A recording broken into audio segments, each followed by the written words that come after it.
നമസ്തേ. Plus ടുവിന് ശേഷം എന്ത്? മലയാളികൾ എപ്പോഴും ചോദിച്ചുകൊണ്ടിരിക്കുന്ന ഒരു ചോദ്യമാണ്. എനിക്ക് തോന്നുന്നു വിദേശങ്ങളിലേക്ക് കൂടുതൽ ആകർഷകമായിക്കൊണ്ടിരിക്കുന്ന ഒരു യുവജനങ്ങളെയാണ് നമുക്ക് കാണാനായിട്ട് സാധിക്കുന്നത്. സാർ എപ്പോഴും മീറ്റിങ്ങുകളിൽ പറയുന്നത് ഞാൻ ശ്രദ്ധിച്ചിട്ടുണ്ട്. കാരണം അണ്ടർ ഗ്രാജുവേഷൻ ലെവൽ ഇന്ത്യയിൽ ചെയ്യുന്നതാണ് എപ്പോഴും നല്ലത്. പോസ്റ്റ് ഗ്രാജുവേഷൻ ലെവൽ വേണമെങ്കിൽ നിങ്ങളുടെ പാഷനൊക്കെ അനുസരിച്ച് വേണമെന്നുണ്ടെങ്കിൽ കൂടുതൽ വേണമെങ്കിൽ വിദേശങ്ങളെ ആശ്രയിക്കാം. അണ്ടർ ഗ്രാജുവേഷൻ ലെവൽ നമുക്ക് ഇന്ത്യയിൽ ചെയ്യണമെങ്കിൽ അതാണോ നല്ലത്? അതിനനുസരിച്ചുള്ള പ്ലസ് ടുവിന് ശേഷം അവർക്ക് തിരഞ്ഞെടുക്കാൻ സാധിക്കുന്ന എൻട്രൻസുകൾ, അതിനെക്കുറിച്ച് സാറൊന്ന് പറഞ്ഞു തരാമോ? നമ്മൾ ഇന്ത്യയിൽ തന്നെ ചെയ്യുന്നതാണ് ഞാൻ എപ്പോഴും പ്രോത്സാഹിപ്പിക്കുന്നത്. അതിന് പല കാരണങ്ങളും നമ്മൾ പറയാറുണ്ട്, അല്ലെങ്കിൽ ഞാനത് പറയാറുണ്ട്. കുട്ടികൾ 17-18 വയസ്സ് കൊണ്ട് ഒരു മച്യൂരിറ്റിയിലോട്ടൊന്നും ഒരിക്കലും എത്തി കാണുന്നില്ല. പിന്നെ നമുക്ക് കൃത്യമായിട്ട് ഒരു ഐഡിയ, ഇപ്പോൾ പ്ലസ് ടുവിൽ സയൻസ് എടുത്ത കുട്ടിയെ സംബന്ധിച്ച് അവന് 4 സബ്ജക്റ്റ് പഠിക്കുന്നുണ്ട്. അതിനകത്ത് ഏത് സബ്ജക്റ്റാണ് അവന് താല്പര്യം എന്നുള്ളത്, പ്രത്യേകിച്ച് ഇവർ വിദേശങ്ങളിൽ പോയി ചേരുന്നത് പലതും നിഷായിട്ട് അല്ലെങ്കിൽ ഇൻ്റർ ഡിസിപ്ലിനറി ആയിട്ടുള്ള കോഴ്സുകൾക്കാണ് ചേരുന്നത്. അപ്പോൾ അത് എന്താണെന്നോ അതിൻ്റെ സിലബസ് എന്താണെന്നോ ഒക്കെ അറിയാതെയാണ്, ഒരു ജോലി മാത്രം മുന്നിൽ കണ്ടാണ് പോകുന്നത്. ഈ ഒരു 3-4 വർഷത്തെ മാത്രം ഒരു ജോലി മാത്രം മുന്നിൽ കണ്ടുപോയി കഴിഞ്ഞാൽ കുറച്ച് കഴിയുമ്പോൾ ആ ജോലിയിലുള്ള നമ്മുടെ താല്പര്യം കുറയാനും, മറ്റ് ചില മേഖലകളായിരുന്നു എനിക്ക് താല്പര്യം ഉണ്ടായിരുന്നതെന്ന് തിരിച്ചറിവുണ്ടാകുമ്പോൾ ഒരു പക്ഷേ അവരൊരു കംഫർട്ട് സോണിലായിരിക്കുന്നതുകൊണ്ട് അവർക്ക് തിരിച്ച് മറ്റൊരു മേഖലയെക്കുറിച്ച് ചിന്തിക്കാൻ പറ്റാതെ വരികയൊക്കെ ചെയ്യാം. അപ്പോൾ അത് പിന്നീട് ലൈഫിൽ പലതരത്തിലുള്ള ബുദ്ധിമുട്ടുകളൊക്കെ ഉണ്ടാകാൻ സാധ്യതയുണ്ട്. അപ്പോൾ അതൊന്ന് തിരിച്ചറിയാനുള്ള ഒരു സമയം ഈ പ്ലസ് ടുവിന് ശേഷം നമ്മൾ ചേരുന്ന ഒരു കോഴ്സ് പലപ്പോഴും നൽകാറുണ്ട്, പ്രത്യേകിച്ച് സയൻസ് വിദ്യാർത്ഥികളെ സംബന്ധിച്ച്. അപ്പോൾ അതുകൊണ്ട് നമുക്ക് ഇവിടെ തന്നെ അണ്ടർ ഗ്രാജുവേഷൻ നല്ല ഒരു രീതിയിൽ ചെയ്യാൻ പറ്റുമെങ്കിൽ തീർച്ചയായിട്ടും അതിനുള്ള ഒരു അന്തരീക്ഷം ഇപ്പോൾ നമ്മുടെ ഇന്ത്യയിൽ ഉണ്ട് താനും. മിടുക്കരായ കുട്ടികൾ ഇന്ത്യയിൽ തന്നെയാണ് UG പ്രോഗ്രാം ചെയ്യുന്നത്, അങ്ങനെയാണ് കണ്ടുവരുന്നത്. അതിനുള്ള എല്ലാ രീതിയിലും യൂണിവേഴ്സിറ്റികളിൽ പോലും ആ രീതി പഠിക്കാനുള്ള അവസരങ്ങളായി കഴിയും. തീർച്ചയായിട്ടും. അപ്പോൾ എക്സാമിനേഷൻ സാറ് ചോദിച്ച എൻട്രൻസ് എക്സാമിനേഷൻസ് നമ്മൾ അതെ ഏറ്റവും അധികം കുട്ടികൾ എഴുതുന്ന എക്സാമിനേഷൻസ് മാത്രം നമുക്കൊന്ന് പറഞ്ഞു പോകാം. തീർച്ചയായിട്ടും. കാരണം പ്ലസ് ടുവിന് ശേഷം ഏറ്റവും പ്രധാനപ്പെട്ട എൻട്രൻസുകളെ കുറിച്ച് നമുക്ക് പറഞ്ഞു തരാനായിട്ട് ഇന്ന് നമ്മുടെ കൂടെ ഉള്ളത് നിങ്ങൾക്ക് ഏറ്റവും സുപരിചിതനായിട്ടുള്ള ജോബി സാറാണ്.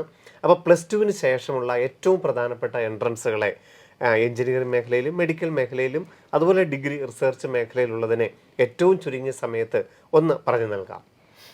ഏറ്റവും അധികം കുട്ടികൾ എഴുതുന്ന എക്സാം നീറ്റ് എക്സാം തന്നെയാണ്. നീറ്റ് എക്സാം നമുക്കറിയാം, മെഡിക്കൽ കോഴ്സുകൾ MBBS മുതൽ മെഡിക്കൽ അലൈഡ് കോഴ്സുകൾ ഏത് വിഭാഗം, അത് ഈവൻ BSc നഴ്സിങ്ങിനും നമുക്കിപ്പോൾ അത് തന്നെ ആയിക്കഴിഞ്ഞു. ആ രീതിയിൽ തന്നെ നമുക്ക് ചിന്തിക്കാം. അപ്പോൾ അങ്ങനെ മെഡിക്കൽ റിലേറ്റഡ് ആയിട്ടുള്ള എല്ലാ പ്രോഗ്രാമുകൾക്കും വേണ്ടി ഒരൊറ്റ examination plus 1 plus 2 physics, chemistry, biology, English main subject ആയിട്ട് എടുത്ത് 50% മാർക്ക് എഴുതാവുന്ന പെൻ ആൻഡ് പേപ്പർ മോഡിൽ പോകുന്ന എക്സാമാണ്. അതാണ് നമുക്ക് ഒന്നാമത്തെ എക്സാമാണ്. രണ്ടാമത്തെ ഏറ്റവും അധികം കുട്ടികൾ എഴുതുന്ന എക്സാമാണ് നമ്മുടെ JEE മെയിൻ എക്സാം. എഞ്ചിനീയറിങ്ങിൽ ഇന്ത്യയിലെ ഏറ്റവും ടോപ്പായിട്ടുള്ള NITകളിലേക്കും IIITകളിലേക്കും ഗവൺമെൻറ് ഫണ്ട് ടെക്നിക്കൽ ഇൻസ്റ്റിറ്റ്യൂഷനുകളിലേക്കും പിന്നെ മറ്റു ചില സ്ഥാപനങ്ങളൊക്കെ ഇതിൻ്റെ ബേസിൽ അഡ്മിഷൻ നടക്കുന്നുണ്ട്. ഇതിൻ്റെ അടുത്ത ഒരു ലെവലാണ് JEE അഡ്വാൻസ്ഡ്. അത് എഴുതുന്ന കുട്ടികളുടെ എണ്ണം കുറവാണ്. അത് ഈ ഒരു സ്ക്രീനിങ് ടെസ്റ്റ് എന്ന രീതിയിലാണ് ഇതിന് JEE മെയിൻ വരുന്നത്. അപ്പോൾ അവിടെ നിന്നാണ് IITകളിലേക്ക് പോകുന്നത്. പിന്നെ മൂന്നാമത് ഏറ്റവും അധികം കുട്ടികൾ എഴുതുന്നൊരു എക്സാം കോമൺ യൂണിവേഴ്സിറ്റി എൻട്രൻസ് ടെസ്റ്റാണ്, CUET. ഇന്ത്യയിലെ ഏറ്റവും പ്രധാനപ്പെട്ട സെൻട്രൽ യൂണിവേഴ്സിറ്റികളിലേക്കും മറ്റ് ചില സ്റ്റേറ്റ് യൂണിവേഴ്സിറ്റികളിലേക്കും പ്രൈവറ്റ് യൂണിവേഴ്സിറ്റികളിലേക്കും ഒക്കെയുള്ള പൊതുവായിട്ടുള്ളൊരു പരീക്ഷയാണ്. ഒരുപാട് കുട്ടികൾ അങ്ങനെ ഇപ്പം മെഡിസിൻ, എഞ്ചിനീയറിംഗ് സെക്ടർ താല്പര്യമില്ലാത്ത കുട്ടികൾ ഓപ്റ്റ് ചെയ്യുന്ന ഏറ്റവും പ്രധാനപ്പെട്ട ഒരു എക്സാമാണ്. ഇനി നാലാമത്തെ ഒരു എക്സാം നമുക്ക് പറയാവുന്ന ISER ആപ്റ്റിറ്റ്യൂഡ് ടെസ്റ്റാണ്. റിസർച്ച് ഓറിയൻറ്റേഷനുള്ള കുട്ടികൾ തീർച്ചയായിട്ടും എഴുതിയിരിക്കേണ്ട ഒരു പരീക്ഷയാണ്. ISERകളിലേക്കും ഇന്ത്യൻ ഇൻസ്റ്റിറ്റ്യൂട്ട് ഓഫ് സയൻസിലേക്കും അതുപോലെ IIT മദ്രാസിൻ്റെ പുതിയ മെഡിക്കൽ സയൻസ് ആൻഡ് എഞ്ചിനീയറിംഗ് പ്രോഗ്രാമിലേക്കും ഒക്കെയുള്ള അഡ്മിഷൻ. അതിന് ഫിസിക്സും കെമിസ്ട്രി, മാത്സും ബയോളജി എല്ലാം ഉണ്ടാവും, എല്ലാം വരുന്നുണ്ട്. പിന്നെ നമുക്ക് നമുക്ക് ദേശീയ തലത്തിലുള്ള ഏറ്റവും പ്രധാനപ്പെട്ട മാത്രമാണ് ഞാൻ ഉദ്ദേശിച്ചത്. ഇനി നമ്മൾ കേരളത്തിലേക്ക് വന്നു കഴിഞ്ഞാൽ കേരളത്തിലെ മെഡിക്കൽ സ്ട്രീം ഇന്ത്യ മൊത്തം നമ്മൾ പറഞ്ഞ നീറ്റാണ്. കേരളത്തിലും അത് തന്നെയാണ് വരുന്നത്. പിന്നെ ഈ കോമൺ യൂണിവേഴ്സിറ്റി എൻട്രൻസ് ടെസ്റ്റ് എഴുതുമ്പോൾ അഗ്രികൾച്ചർ മേഖലകളിലേക്കുള്ള കുറേ സീറ്റുകൾ ICAR-ൻ്റെ പ്രോഗ്രാമുകൾ അതിനകത്ത് പെട്ടുപോവുകയാണ് ചെയ്തത്. കേരളത്തെ സംബന്ധിച്ച് നമുക്കുള്ള എഞ്ചിനീയറിങ്ങിന് കേരളത്തിലെ ഗവൺമെൻറ് അതുപോലെ സെമി ഗവൺമെൻറ് സെൽഫ് ഫൈനാൻസിങ് എല്ലാ എഞ്ചിനീയറിംഗ് കോളേജുകളിലേക്കുള്ള അഡ്മിഷന് വേണ്ടിയിട്ടാണ് Kerala engineering architecture medicine KEAM. ശരി ശരി ശരി കീമിൽ നമ്മൾ പരീക്ഷ എഴുതേണ്ടത് എഞ്ചിനീയറിങ്ങിന് അഡ്മിഷൻ കിട്ടാൻ വേണ്ടി. ശരി മെഡിസിനും ആർക്കിടെക്ചറിനും താല്പര്യമുള്ള കുട്ടികൾ കീമിൽ രജിസ്റ്റർ ചെയ്താൽ മതി. കീം ഒരു എക്സാം നടത്തുന്നത് എഞ്ചിനീയറിങ്ങിന് വേണ്ടിയാണ്. ശരി ശരി അപ്പോൾ എഞ്ചിനീയറിംഗ് എക്സാമിനേഷൻ എഴുതാൻ അല്ലെങ്കിൽ എഞ്ചിനീയറിങ്ങിന് പോകാൻ താല്പര്യമുള്ള കുട്ടികൾ തീർച്ചയായിട്ടും കീം എക്സാം ചെയ്യണം. പിന്നെ കേരളത്തിലൊരു എഞ്ചിനീയറിംഗ് മേഖലയിലേക്കാണ് ഒരു പറയപ്പെടുന്ന ഒരു എക്സാം നമുക്ക് ഉള്ളത്. കൊച്ചിൻ യൂണിവേഴ്സിറ്റികളിലേക്ക് നടക്കുന്ന കുസാറ്റിൻ്റെ ക്യാറ്റ് ഈ ഒരു എക്സാമാണ്. അതപ്പോൾ ഒരു ഒറ്റ ഇൻസ്റ്റിറ്റ്യൂഷൻ മാത്രമേ ഉള്ളൂ. അവരുടെ 2 ക്യാമ്പസുകളേ ഉള്ളൂ. അപ്പോൾ സീറ്റുകളുടെ എണ്ണത്തിലും ഒക്കെ അവിടെ അധികമില്ല, കുറവുണ്ട്. നമുക്ക് പ്രധാനമായിട്ടും ഇതൊക്കെയാണ് നമുക്ക് പറയാവുന്നത്. അപ്പോൾ ഇതിനകത്ത് നമ്മുടെ കുട്ടികൾ ഫോക്കസ് ചെയ്യേണ്ടത് ഈ പറഞ്ഞ ജെഇ അഡ്വാൻസ്ഡും ജെഇ മെയിനും ഒക്കെയാണ് തീർച്ചയായിട്ടും. അതിന് പക്ഷേ നമുക്ക് കുറേ ടൈം എടുക്കണം. ഒരു 3 വർഷം, മിനിമം 3 വർഷത്തെ ഒരു വർക്ക് ഉള്ള ഒരു കുട്ടിക്കാണ് പൊതുവേ ജെഇ അഡ്വാൻസ്ഡ് ക്രാക്ക് ചെയ്യാൻ പറ്റുന്നത്. അത് പെട്ടെന്ന് ഓടി വന്ന് ഇത് ഒന്ന് ക്രാക്ക് ചെയ്യാൻ പറ്റുന്ന ഒരു എക്സാം അല്ല. അത് കുട്ടികൾ നേരത്തെ തന്നെ അത് മനസ്സിലാക്കേണ്ട കാര്യം. അവിടെയാണ് എനിക്ക് തോന്നുന്നു ഈ മലയാളികൾ അല്പമെങ്കിലും മാറി നിൽക്കുന്നില്ലെന്ന് സാറിന് എപ്പോഴും ഒരു അല്പമെങ്കിലും സങ്കടത്തോടു കൂടി. കാരണം സാറ് IITയുടെ കാര്യത്തിൽ ഏറ്റവും അധികം റിസർച്ച് നടത്തുകയും അതിൻ്റെ കോളേജുകളെക്കുറിച്ചും കോഴ്സുകളെക്കുറിച്ചും സാധ്യതകളെക്കുറിച്ചും മനസ്സിലാക്കി നമ്മളോട് വർക്ക് സഹകരിച്ചുകൊണ്ടിരിക്കുന്നതാണ് ജോബി സാറ്. അപ്പം ആ കാര്യത്തിൽ ഈ +2 ശേഷം മാത്രം ജെഇ അഡ്വാൻസിന് ഫോക്കസ് ചെയ്ത് കഴിഞ്ഞാൽ നമുക്ക് ചിലപ്പോൾ എത്തിപ്പെടാൻ പറ്റാതെ പോകുന്നുണ്ട് അതിൽ. അല്ലെങ്കിൽ അത്രമേൽ ബ്രൈറ്റ് ആയിട്ടുള്ള കുട്ടികളൊക്കെ ആണെങ്കിൽ ഒരു പക്ഷേ സാധിച്ചെന്നിരിക്കും. പക്ഷേ ഒരു 3 വർഷത്തെ ഒരു പഠനം, ഒരു 10, 11, 12 ആ ഒരു രീതിയിൽ തന്നെ ഒന്ന് പഠിച്ച് 9ാം ക്ലാസ് ഉണ്ടാവണം. എങ്കിലേ ജെഇ അഡ്വാൻസ്ഡിലേക്ക് എത്താൻ പറ്റുള്ളൂ. ജെഇ മെയിൻ ഒരു പക്ഷേ കാരണം ജെഇ മെയിനിൽ ക്വസ്റ്റ്യൻസ് ഒക്കെ റിപ്പീറ്റ് ചെയ്യാനുണ്ട്. നമുക്ക് ഏകദേശം പ്രെഡിക്റ്റ് ചെയ്യാനൊക്കെ പറ്റുന്നുണ്ട് ക്വസ്റ്റ്യൻസ് എവിടെ നിന്നൊക്കെ വരാം. അപ്പോൾ നമ്മൾ ഓരോ സബ്ജക്റ്റ് എടുത്തു കഴിഞ്ഞപ്പം കെമിസ്ട്രി എടുക്കുന്നെങ്കിൽ നമുക്കറിയാം ഓർഗാനിക് കെമിസ്ട്രി എന്നും അതുപോലെ കോർഡിനേഷൻ കെമിസ്ട്രി എന്നൊക്കെ അത് നമ്മളെ ക്വസ്റ്റ്യൻസ് ഇപ്പോൾ ഓരോ വർഷവും നടക്കുന്ന എക്സാമുകളുടെ എണ്ണവും വളരെ കൂടുതലാണ്. കഴിഞ്ഞ വർഷം 24 ജെഇ മെയിൻ എക്സാമാണ് നടന്നത്. അപ്പോൾ നമുക്ക് ക്വസ്റ്റ്യൻസിനെ കുറിച്ചൊക്കെ പ്രഡിക്ഷൻസ് ഒക്കെ പോസിബിളാണ്. അതുകൊണ്ട് ജെഇ മെയിൻ ഒരു പക്ഷേ സാധിച്ചെന്നിരിക്കും. പക്ഷേ ജെഇ അഡ്വാൻസ്ഡ് അത് അത്ര എളുപ്പമുള്ള കാര്യമല്ല, ഫോക്കസ് ചെയ്യണം. അപ്പോൾ നമുക്കത് തൽക്കാലത്തേന് അങ്ങോട്ട് മാറ്റി വെക്കാം. പെട്ടെന്ന് നമ്മൾ പറഞ്ഞിട്ട് കാര്യമില്ല. അങ്ങനെയാണെങ്കിൽ ഈ വർഷം ബോർഡ് എക്സാമിന് തയ്യാറെടുക്കുന്നവർ 2024 ബോർഡ് എക്സാം തയ്യാറെടുക്കുന്നവർക്ക് എന്തിനു വേണ്ടിയിട്ടായിരിക്കാം അവർ ഇനിയൊരു പരിശീലന പദ്ധതിയിലൂടെ ഈ എക്സാമുകളെല്ലാം ഒന്ന് എഴുതി നോക്കണമെന്ന് പറയാറുണ്ട്? കാരണം ഇപ്പം ഇതുവരെ ഒരു പ്രത്യേകിച്ച് ഫോക്കസ് ഒന്നും അല്ലായിരിക്കാം. എഞ്ചിനീയറിംഗോ മെഡിക്കലിനോ ഒന്നും അവർ ഫോക്കസ് ചെയ്താതെ +1 +2 ഏറ്റവും നന്നായിട്ട് പഠിക്കുക, ഏറ്റവും നല്ല മാർക്ക് +2 മേടിക്കുക എന്നുള്ളത് തന്നെ കുറേ അധികം പേർക്കൊരു ആഗ്രഹമുണ്ട്. പക്ഷേ നമ്മൾ എപ്പോഴും പറയാറുണ്ട് 2024 +2 കഴിയുമ്പോഴുള്ള എക്സാമുകൾ എഴുതിയെങ്കിൽ മാത്രമേ അവരുടെ പാഷൻ അറിയണം, സിലബസ് അറിയണം, എക്സാമിൻ്റെ രീതികൾ അറിയണം. അങ്ങനെ പല ഘടകങ്ങളുണ്ട്. എന്തായിരിക്കാം ആ ഒരു 2024 എക്സാമുകൾ ഒന്ന് എഴുതി നോക്കണമെന്ന് പറയാനുള്ള ഏറ്റവും പ്രധാന കാരണം എന്ത് തന്നെയായിരിക്കാം? നമ്മൾ ഈ കുട്ടികളെ ഈ പരീക്ഷയെ വേണ്ട ഒരു സീരിയസ്നെസ്സോടുകൂടി കാണുന്നില്ല എന്നുള്ളതിനൊരു ഉദാഹരണം ഞാൻ ആദ്യമേ തന്നെ പറയാം. കഴിഞ്ഞ 2023 നമ്മുടെ കീം കേരളത്തിലെ എഞ്ചിനീയറിംഗ് കോളേജുകളിലേക്കോട്ട് അഡ്മിഷന് വേണ്ടി നടത്തുന്ന കീം പരീക്ഷ എഴുതിയത് ഏകദേശം 81,000 കുട്ടികൾ രജിസ്റ്റർ ചെയ്ത് 81,000 കുട്ടികൾ എഴുതി. അതിനകത്ത് ക്ലിയർ ചെയ്തത് 54,000 കുട്ടികൾ മാത്രമാണ്. അതായത് 81,000 കുട്ടികൾ എഴുതുന്നതിൽ 54,000 കുട്ടികൾ മാത്രമേ പരീക്ഷയിൽ വിജയിച്ചിട്ടുള്ളൂ. എന്ന് പറഞ്ഞാൽ ഒരു കട്ട് ഓഫ് റാങ്ക് ലിസ്റ്റ് പെട്ടിട്ടുള്ളൂ. അതായത് 3-1 കുട്ടികൾ ഓട്ടോമാറ്റിക്കലി ഔട്ടായി. അവർക്ക് അതാണ് അവർക്ക് അതിനകത്ത് ഈ ഒരു റാങ്ക് ലിസ്റ്റിൽ പെടുവാനേ സാധിച്ചില്ല. അവരേതായാലും ഈ ഒരു പരീക്ഷയ്ക്ക് രജിസ്റ്റർ ചെയ്തതും ഫീസ് അടച്ചതും പരീക്ഷ എഴുതിയതുമെല്ലാം എഞ്ചിനീയറിംഗിന് അഡ്മിഷൻ കിട്ടും, സയൻസ് പഠിക്കുന്ന കുട്ടികളാണ് എന്ന് നമുക്കറിയാം. എഞ്ചിനീയറിംഗ് അഡ്മിഷൻ കിട്ടാൻ വേണ്ടിയാണ് ചെയ്തിരിക്കുന്നത്. അപ്പോൾ ഇത്രയും കുട്ടികൾ റാങ്ക് ലിസ്റ്റിൽ പോലും പെട്ടിട്ടില്ല. അപ്പോൾ അവിടെ സാറ് പറഞ്ഞ പോലെ നമ്മൾ ആ റാങ്ക് ലിസ്റ്റ് എന്ന് പറയുമ്പോൾ അവിടെ നമ്മൾ ശ്രദ്ധിക്കേണ്ടത് 960 സ്കോർ. 480 ഫിസിക്സ് കെമിസ്ട്രിയും 480 മാത്തമാറ്റിക്സും. ഈ 480 ഫിസിക്സ് കെമിസ്ട്രിയിൽ 10 മാർക്ക് കിട്ടുന്ന കുട്ടി ക്വാളിഫൈഡായി എന്ന് പറഞ്ഞാൽ അവൻ 3 ക്വസ്റ്റ്യൻ പോലും ചെയ്യണ്ട. ഇനി അവനൊരു 5 ക്വസ്റ്റ്യൻ ചെയ്തെന്ന് വിചാരിക്കാം, അതിനകത്ത് 2 എണ്ണം തെറ്റിപ്പോക്കോട്ടെ, അവൻ 5 എണ്ണം ആകെ ചെയ്തുള്ളൂ, 2 എണ്ണം തെറ്റിപ്പോക്കോട്ടെ, 120 ക്വസ്റ്റ്യൻ ഉള്ളതാണ്. 120 ക്വസ്റ്റിനകത്ത് അവൻ ആകെപ്പാടെ 5 എണ്ണം ചെയ്തു. ഒക്കെ അതിനകത്ത് 2 എണ്ണം തെറ്റി, എന്നാലും കുട്ടി ക്വാളിഫൈഡാണ് റാങ്ക് ലിസ്റ്റ്. അതുപോലെ തന്നെയാണ് അടുത്ത പേപ്പർ മാത്തമാറ്റിക്സിൻ്റെ പേപ്പറും. അപ്പോൾ ഈ ഒരു മാർക്ക് പോലും കിട്ടാത്ത കുട്ടികളുടെ എണ്ണമാണ് ഞാൻ സൂചിപ്പിച്ച 27,000 കുട്ടികൾ. തീർച്ചയായിട്ടും അപ്പോൾ അത്രയും അധികം കുട്ടികൾ പുറത്ത് പോയിട്ടുണ്ട്. അപ്പോൾ നമ്മുടെ അവസ്ഥ ഈ കുട്ടികളിലെ നമ്മുടെ +2 മാർക്ക് പരിശോധിച്ചാൽ മിക്കവാറും ഇവർ 70-80 എന്നല്ല ഫുൾ A+ വാങ്ങിയ കുട്ടികളും ഈ കൂടെ ഉണ്ട് എന്നുള്ളത് സത്യമാണ്. ഒരു അധ്യാപകൻ എന്നുള്ള നിലയ്ക്ക് നമുക്ക് വേദന ഉണ്ടാക്കുന്ന ഒരു സയൻസ് അധ്യാപനം എന്നുള്ള രീതിയിൽ നമുക്ക് വേദന ഉണ്ടാക്കുന്ന കാര്യം തന്നെയാണ്. കാരണം അത്രയും കുട്ടികൾ ഈ പറയുന്ന +2 ഇത്രയും മാർക്ക് വാങ്ങുകയും സമയം കേരളത്തിലെ എഞ്ചിനീയറിങ്ങിന് വേണ്ടിയിട്ടാണ്, ഓൾ ഇന്ത്യ തലത്തിലുള്ള എക്സാം അല്ല, നമ്മുടെ കോളേജുകളിൽ കുട്ടികളെ ഫില്ല് ചെയ്യാൻ വേണ്ടി നടത്തിയൊരു എക്സാമാണ്. അതിന് ഒരു ലിസ്റ്റിൽ പോലും പെടാതെ ഇത്രയും കുട്ടികൾ സയൻസ് പഠിച്ച കുട്ടികൾ ഔട്ടായെന്നുള്ളത് മാർക്ക് പോലും മേടിക്കാൻ പറ്റാത്തത് കൊണ്ടാണ് 27,000 പേരോളം എഞ്ചിനീയറിംഗ് റാങ്ക് ലിസ്റ്റിൽ കടന്നുകൂടാൻ കഴിയാതെ പോയത്. അപ്പം ആ ഒരു അവസ്ഥയ്ക്ക് കാരണം ഒരല്പം പോലും ഫോക്കസ് ചെയ്യാതെ നമ്മൾ ആ എക്സാമിന് ഒരു ആപ്ലിക്കേഷൻ ചെയ്തിട്ട് ഒട്ടും ശ്രദ്ധിക്കാത്തത് പോയത് തന്നെയാണ് നമുക്ക് ആ മിനിമം സ്കോർ പോലും നമുക്ക് എത്തിപ്പെടാൻ സാധിക്കാത്തത്. എഞ്ചിനീയറിംഗ് മേഖലയിൽ സീറ്റുകൾ ഒഴിവുകൾ ഉണ്ടായിരുന്നു താനും, ഏകദേശം അതിനടുത്ത് സീറ്റുകൾ ഒഴിവുണ്ടായിരുന്നു താനും. ഒരുപാട് സീറ്റ് ഒഴിവുകളുണ്ട്. കാരണം സാറ് പറഞ്ഞ പോലെ ഇതിനിവിടെ സംഭവിച്ചത് ഇവർ +2 എങ്ങനെയെങ്കിലും മാർക്ക് കിട്ടട്ടെ, മാക്സിമം മാർക്ക് മേടിക്കാവുന്ന ആ രീതിയിൽ തന്നെ ഫോക്കസ് ചെയ്തുകൊണ്ട് അവർ പോകുന്നു.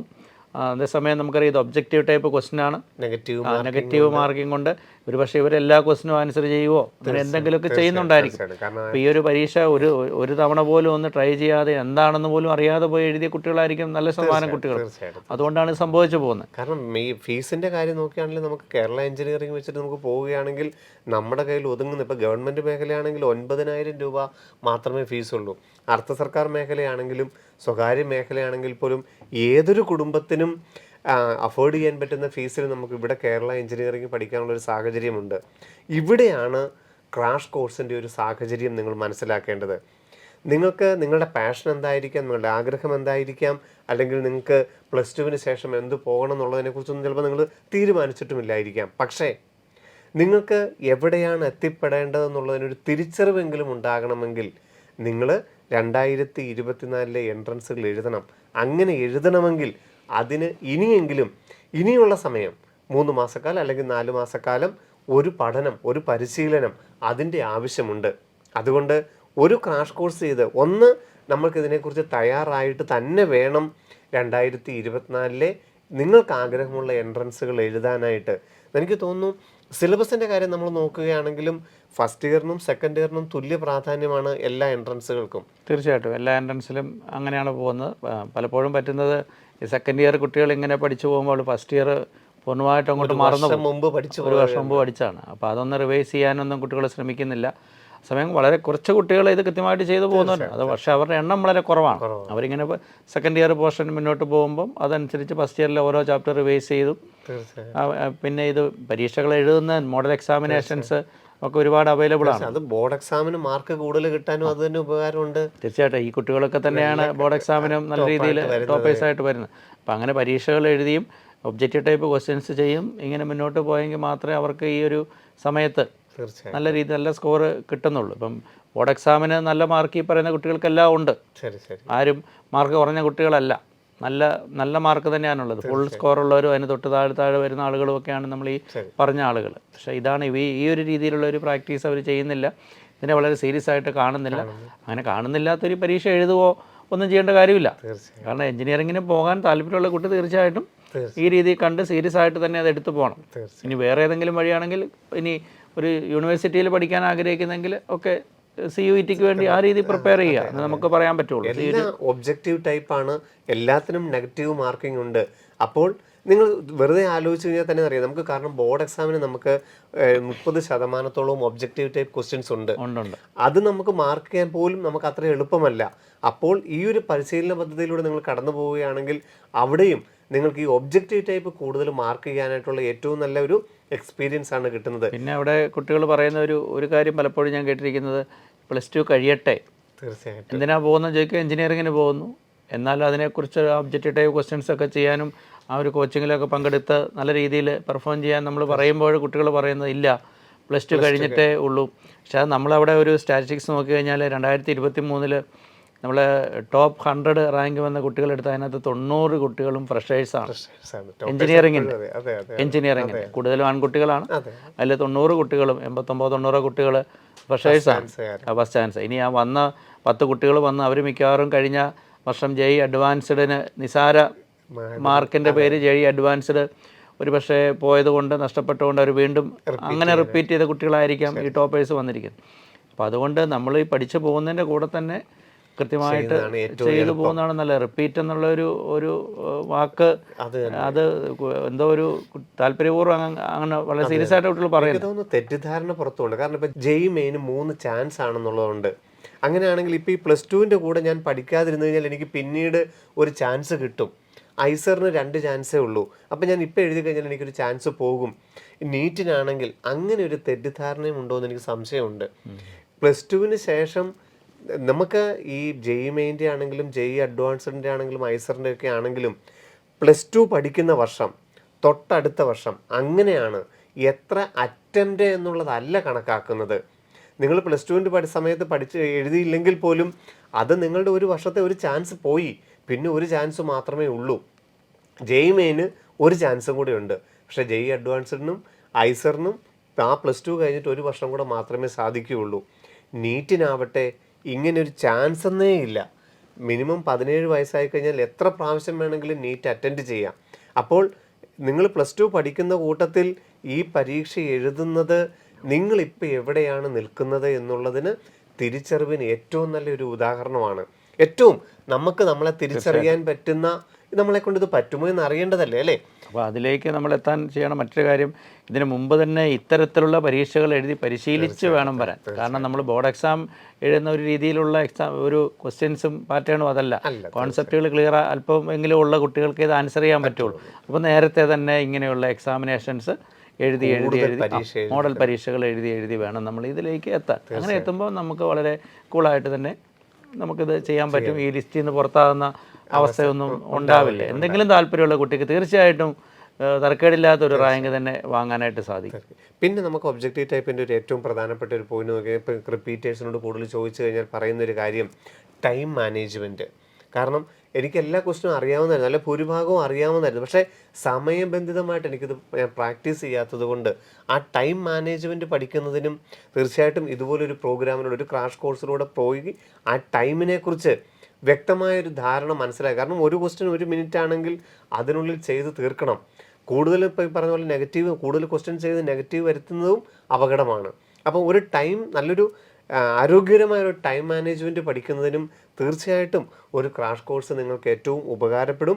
അതുപോലെ 2024 പരീക്ഷ എല്ലാവരും നിങ്ങളിനി റിപ്പീറ്റ് ചെയ്യാനാണ് തീരുമാനമെങ്കിൽ പോലും ഇപ്പം JEE മെയിൻ ആണ് എനിക്ക് തോന്നുന്നത് 2 എക്സാം എഴുതുന്നത് തന്നെ തീർച്ചയായിട്ടും നല്ലതായിരിക്കും. 2 ജനുവരിയും ഏപ്രിലും എഴുതാൻ ശ്രദ്ധിക്കുക. തീർച്ചയായും നാഷണൽ ലെവൽ എക്സാമുകൾ നമ്മൾ എത്രത്തോളം എഴുതുന്നോ, എത്രത്തോളം പരീക്ഷകൾ പ്രാക്ടീസ് ചെയ്യുന്നു, അത്രത്തോളം നമ്മുടെ കോൺഫിഡൻസ് ലെവൽ കൂടുകയും നമ്മളിതിന് ആപ്റ്റാണോ എന്നുള്ളൊരു തിരിച്ചറിവ് ഉണ്ടാകുകയും ഏറ്റവും നല്ലൊരു ഘടകം തന്നെയാണ്. പിന്നെ ഇപ്പം നീറ്റിൻ്റെ ഇപ്പം നാഷണൽ മെഡിക്കൽ കമ്മീഷൻ ഒരു സിലബസ് പുറത്തു വിട്ടിട്ടുണ്ട്. ആ സിലബസ് കുട്ടികളിൽ എന്തെങ്കിലും ബുദ്ധിമുട്ടുണ്ടാക്കുകയോ അങ്ങനെ എന്തെങ്കിലും ഒരു നമ്മൾ സിലബസിനെ കുറിച്ച് പറയുകയാണെങ്കിൽ സിലബസ് വന്നപ്പോൾ ടോപ്പിക്ക് കുറഞ്ഞ് കിട്ടിയിട്ടുണ്ട്. അത് തന്നെ. പക്ഷേ ടോപ്പിക്ക് കുറഞ്ഞ് കിട്ടി എന്ന് പറയുമ്പോൾ കുട്ടികളെ ശ്രദ്ധിക്കേണ്ട കാര്യം, ഉള്ള ടോപ്പിക്കിൽ നിന്ന് നല്ല രീതിയിൽ ക്വസ്റ്റ്യൻസ് വരും. തീർച്ചയായിട്ടും. അതായത് അതിനകത്ത് മെമ്മറി ലെവലിൽ നിൽക്കുന്ന ക്വസ്റ്റ്യൻസ് വന്നുകൊണ്ടിരുന്ന ചാപ്റ്റേഴ്സാണ് ഒഴിവാക്കപ്പെട്ടിരിക്കുന്നത്. അപ്പോൾ നമ്മൾ അല്പം കൂടി മെക്കാനിസങ്ങളൊക്കെ ഉൾപ്പെടുത്തിക്കൊണ്ടുള്ള ഇപ്പോൾ ഓർഗാനിക് കെമിസ്ട്രിയിലൊക്കെ ആണെങ്കിലും റിയാക്ഷൻ മെക്കാനിസം നല്ല രീതിയിൽ ഇൻവോൾവ് ചെയ്യുന്ന ടോപ്പിക്കുകൾ എല്ലാം ഉണ്ട്. അപ്പോൾ അങ്ങനെയുള്ളപ്പോൾ അല്പം കൂടി സീരിയസ് ആയിട്ട് ആ ഒരു ഭാഗത്തേക്ക് കാണുക. മെമ്മറി ലെവലിൽ നിൽക്കുന്നതാണ് പൂർണ്ണമായിട്ടും ഒഴിവാക്കിയത്. ഇപ്പോൾ ഫിസിക്സിന് പ്രാക്ടിക്കൽ കൂടി എടുത്തു, 19 പ്രാക്ടിക്കലും കൂടെ സിലബസിനകത്തേക്ക് വന്നിരിക്കുകയാണ്. അങ്ങനെ ഉൾപ്പെടുത്തിയിട്ടുണ്ട്, പ്രാക്ടിക്കലും കൂടെ വന്നിട്ടുണ്ട്. അപ്പം ആ രീതിയിലോട്ടാണ് സിലബസ് മാറ്റം. പക്ഷേ ആ സിലബസ് മാറ്റം ഒരിക്കലും നിങ്ങളുടെ എക്സാമിൻ്റെ ടഫിനെ ബാധിക്കുകയില്ല. ഓരോ ചാപ്റ്ററിനും ഇപ്പോൾ ഒരു ക്വസ്റ്റ്യനാണ് കഴിഞ്ഞോണ വന്നിരുന്നെങ്കിൽ ഇത്തവണ അത് 2 ക്വസ്റ്റ്യനോ 3 ക്വസ്റ്റ്യനോ കൂടുതൽ വരാൻ ചാപ്റ്ററിൻ്റെ പ്രാധാന്യം കൂടുതൽ വന്നിരിക്കുന്ന ഒരു സമയമായിരിക്കും 2024 എന്നുള്ളത് വ്യക്തമാണ്. അപ്പം അതുപോലെ ഇത് JEE മെയിനും കീമിനും ഇതേ രീതിയിലുള്ള മാറ്റങ്ങൾ. കീമിന് ഒരു പക്ഷേ വരാവുന്ന മാറ്റം ഇപ്പോഴുള്ള NCERT ടെക്സ്റ്റ് ബുക്കിലുള്ള ചാപ്റ്റേഴ്സ് മാത്രം ഉൾപ്പെടുത്തിക്കൊണ്ടാവാം.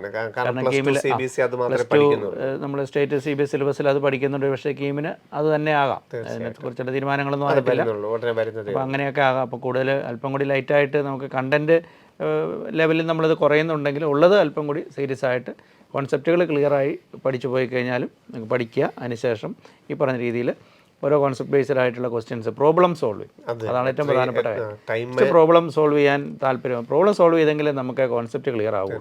അപ്പം അങ്ങനെ പഠിച്ചു പോയാൽ തീർച്ചയായിട്ടും നല്ലൊരു റാങ്ക് ഈ പറയുന്ന കീമിന് വക. ഇനിപോലെ നീറ്റ് എക്സാം, നീറ്റിനെ സംബന്ധിച്ചും ടോപ്പിക്കൊക്കെ കുറഞ്ഞുകൊണ്ട് ഇനിയും സമയമുണ്ട്. അടുത്ത മെയ് മാസം 5-ാം തീയതിയാണ്. കൃത്യമായിട്ട് പ്ലാൻ ചെയ്ത് പോയി കഴിഞ്ഞാൽ നമുക്ക് സാധിക്കാൻ മേലാത്ത കാര്യമൊന്നുമല്ല. നീറ്റ് റിപ്പീറ്റ് ചെയ്തേ കിട്ടൂ എന്നൊക്കെയുള്ള ചില ധാരണകളൊക്കെ ഉണ്ട്. കാരണം ഇവർ ആദ്യം തന്നെ തീരുമാനിച്ചു വെക്കുകയാണ്, ഒരിക്കലും അങ്ങനെ ചെയ്യരുത്. എല്ലാവരും 2024 ബോർഡ് എക്സാം എഴുതി നിങ്ങൾ എഞ്ചിനീയറിങ്ങിൻ്റെയോ മെഡിക്കലിൻ്റെയോ ഡിഗ്രിയുടെയോ റിസർച്ചിൻ്റെയോ പ്രൊഫഷണൽ മേഖലയിലോട്ടാണ് കടന്നു പോകാൻ ഉദ്ദേശിക്കുന്നതെങ്കിൽ ദയവായി എല്ലാവരും ആ വർഷത്തെ എൻട്രൻസ് എഴുതണം. 2024 എല്ലാ എൻട്രൻസുകളും നിങ്ങൾക്ക് ഏത് എൻട്രൻസ് ആണോ വേണ്ടത്, എഞ്ചിനീയറിങ്ങോ മെഡിക്കലോ ഏതാണോ അത്, ആ പരീക്ഷ എഴുതിയിരിക്കണം.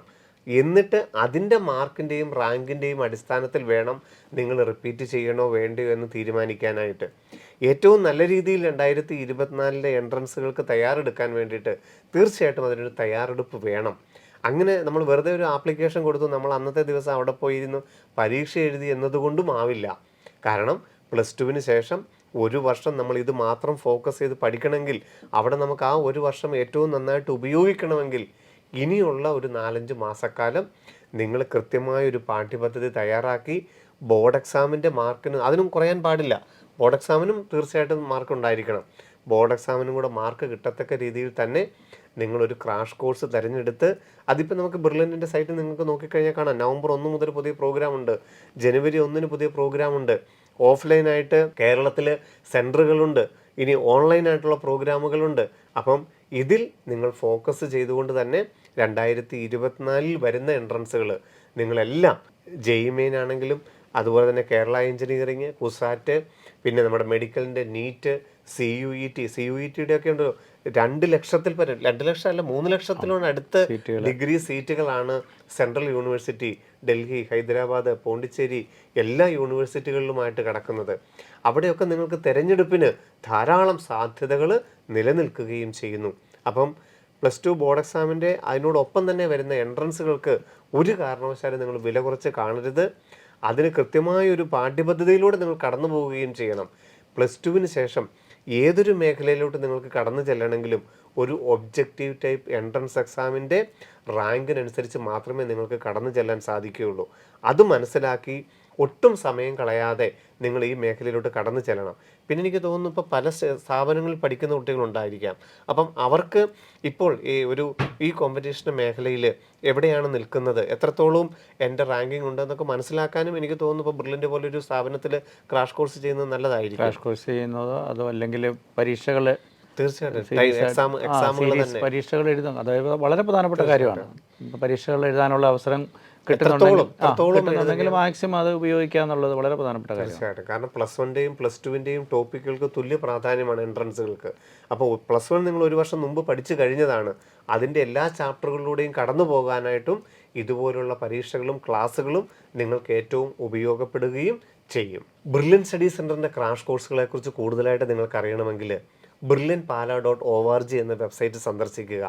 നിങ്ങൾക്ക് ഇന്ന് തന്നെ രജിസ്റ്റർ ചെയ്യുകയും നിങ്ങൾക്ക് ഏറ്റവും അനുയോജ്യമായ പ്രോഗ്രാമിൽ എൻറോൾ ചെയ്യാനും സാധിക്കും.